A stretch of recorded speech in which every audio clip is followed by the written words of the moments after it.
A routine flight turns into a powerful lesson in justice when a black man is belittled over a seat assignment, only to have the flight attendant's unprofessional behavior backfire in the most unexpected way. The airport was a bustling maze of people.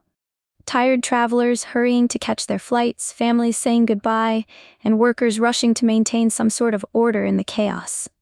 It was late in the evening, and the overhead fluorescent lights cast a harsh glow over everything. The tension in the air was palpable, the kind that settles over a crowd when everyone knows they're just moments away from boarding a flight that might take them miles away from where they came. Among the crowd, a black man in his late 30s, tall and wearing a navy blue jacket, stood waiting in line at the gate. His expression was calm, but there was a hint of fatigue in his eyes. He had been traveling for what seemed like forever, and the last thing he wanted was to deal with an issue at the gate. Still, when the boarding process started, he noticed something strange on his ticket. His seat assignment had changed, but not in a way that made sense. He approached the flight attendant at the counter, a young woman in her mid-20s, with an air of cold professionalism. Her uniform was neat, but her expression was anything but warm. She looked like she had seen 1,000 frustrated passengers before. And today was no different. Her dark brown eyes were steely, her lips tight in a serious line. "Can I help you?" she asked, her tone barely masking a slight impatience as she glanced at the ticket in his hand. The man tried to explain his situation, pointing out the error with his seat. He had been assigned a spot in the middle, when he had specifically chosen a window seat, something he'd paid extra for. But the flight attendant's response was quick and dismissive. She barely looked up from the computer screen as she told him that there was nothing she could do. She didn't ask for clarification. She didn't seem to care that he was frustrated. She just seemed eager to get rid of him. The icy interaction had begun. The black man walked up to the flight attendant's counter, holding his ticket with a slight sense of unease in his chest. He wasn't looking for trouble. He simply wanted to resolve a mix-up with his seat. But as soon as he stepped forward, he could feel the tension in the air. The attendant barely glanced at him as she continued typing away at the computer, her fingers moving quickly over the keys without acknowledging his presence. He cleared his throat softly. "Excuse me," he began, trying to keep his voice calm. "There seems to be an issue with my seat assignment. I was supposed to be in a window seat, but I've been given a middle seat instead." The flight attendant finally looked up at him, but her expression didn't change. She didn't seem to care about his concern at all. Instead, her eyes scanned his face, then quickly darted to his ticket, dismissing him in an instant. "Oh, I see," she said, her tone dripping with condescension. "You must have misunderstood the seat selection. You probably didn't notice that we're full and had to make some adjustments. It happens all the time." He stood there for a moment, stunned by her dismissive response. He had double-checked his seat before booking, and he knew she was wrong. But there was something in her posture, a sense of superiority, that told him she wasn't about to listen to any explanation. She spoke as though she was doing him a favor, as if he was inconveniencing her by asking for what he had paid for. The man tried to remain patient, his voice wavering slightly as he replied, "No, I've checked. I paid extra for the window seat, and I..." Before he could finish his sentence, she interrupted him sharply, rolling her eyes. "Look, if you really want to argue about this, I'll need to take it up with someone else. But it's not a big deal, okay? You're not getting a window seat. Deal with it." Her words were harsh, her tone cutting. The man's heart began to race as he tried to process her attitude.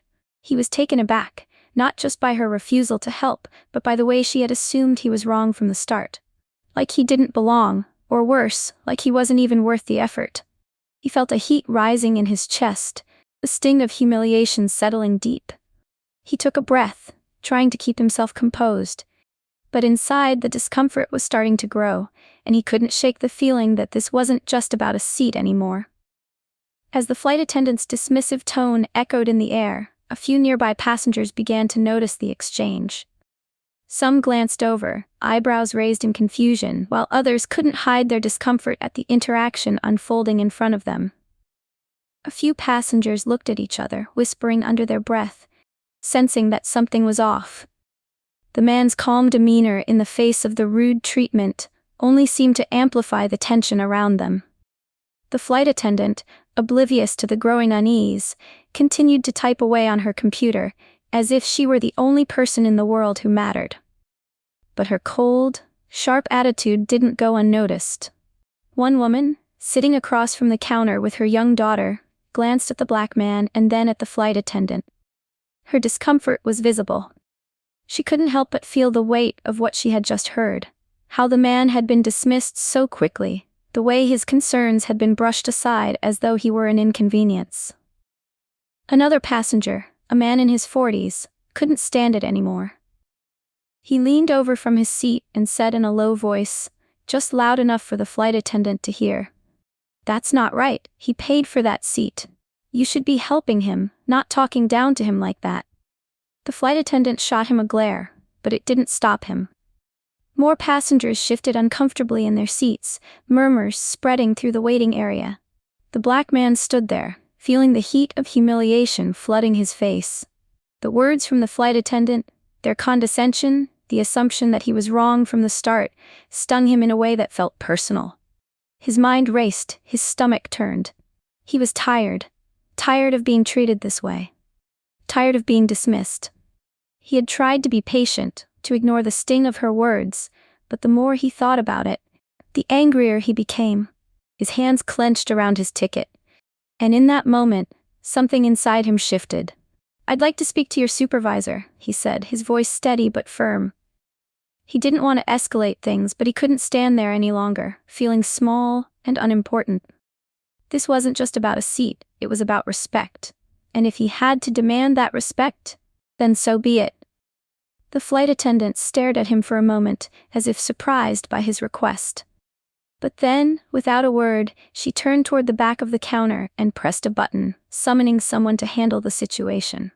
The man stood tall, trying to steady his breath as the tension in the air grew thicker. It wasn't just a misunderstanding anymore, it was an injustice, and he was going to make sure it was addressed. Moments later, a supervisor arrived at the counter, her eyes scanning the situation as she approached. She had overheard the exchange between the flight attendant and the black man, and as she drew closer, she could feel the heavy tension hanging in the air. The murmurs of the other passengers grew louder, the uncomfortable shift in the atmosphere unmistakable. The supervisor, a middle-aged woman in a well-fitted uniform, quickly assessed the scene. Her eyes flicked from the black man, who stood there with a quiet dignity despite the humiliation he had just endured, to the flight attendant, who was still standing behind the counter with her arms folded, clearly unbothered by the growing discontent around her. The supervisor noticed the dismissive, almost scornful way the flight attendant had treated the passenger. She could sense that something wasn't right. This wasn't just a misunderstanding about a seat. This was something more insidious. Without hesitation, the supervisor turned to the flight attendant. Her tone calm but firm. "I need you to step aside now." The command was direct, and the flight attendant's face twisted into a look of confusion as she hesitated for a moment, but then reluctantly stepped away from the counter. The black man watched, his heart still racing, as the supervisor pulled the flight attendant a few feet away. The supervisor's voice lowered as she spoke with her, but the words were clear enough for those nearby to catch a glimpse of what was happening. The airline policies on customer treatment and discrimination were not negotiable, and the flight attendant had crossed a line. Within minutes, the flight attendant was told she was being terminated on the spot. Her eyes widened in shock, and for the first time, the cold, confident facade she had worn crumbled. The passengers around them watched as the reality of the situation set in, murmuring in disbelief. The flight attendant was given no second chance. She was done. She stood there speechless as the supervisor escorted her away from the counter. Her face flushed with embarrassment, her mind racing as she tried to process what had just happened. The black man watched, a wave of mixed emotions washing over him. He didn't feel satisfaction in the flight attendant's downfall, but he couldn't deny the sense of justice that stirred in him. For once, someone had stood up for him. And in the end, It was the system that had worked swiftly to make things right. The passengers around him seemed to relax, some exchanging glances of approval. As the supervisor turned back to him, offering a sincere apology for the ordeal, the man nodded quietly, his anger replaced by a sense of quiet relief. It wasn't over, but for once, something had been done to make it right. As the flight attendant was escorted away from the counter, the black man stood quietly, processing everything that had just unfolded. He had never expected things to escalate the way they had, but the swift action from the airline had left him feeling a sense of quiet vindication. He hadn't wanted to make a scene, but standing up for himself in that moment had led to a resolution he hadn't anticipated. It wasn't just about the seat anymore. It was about standing up against the unfair treatment he had endured, not just in that instant, but throughout his life. The supervisor turned back toward him, her expression sincere as she stepped forward. "Sir, I want to personally apologize for the way you were treated," she said, her voice gentle but firm. "This behavior is completely unacceptable, and it will be addressed with the company. Thank you for your patience and for bringing this matter to our attention." He nodded, still processing the apology, but there was a weight lifting from his shoulders. It wasn't the end of the journey for him, but in that moment, he felt seen and heard. It was a small victory, but it was meaningful. He had been wronged, and now it was being corrected. Meanwhile, the flight attendant was being led away from the area, her face flushed with a mixture of anger and disbelief. She had never expected the situation to unfold like this. She had thought she was simply doing her job, but the shock of being fired on the spot was written all over her face. The passengers who had witnessed the scene looked on, some shaking their heads, while others exchanged nods of approval. It was clear that most of them had been uncomfortable with how the situation had unfolded, and they silently acknowledged the airline's swift action. As the black man turned to walk toward his gate, the crowd began to settle back into their routines. But something had shifted. The incident, though uncomfortable, had sparked a realization in everyone present. Racism and discrimination wouldn't be tolerated, not even in subtle forms. The airline had set a clear example that customer mistreatment, especially of this kind, wouldn't be overlooked. In a world that often feels divided, this brief moment of justice reminded everyone that standing up for what's right, even in the face of discomfort, could lead to real change.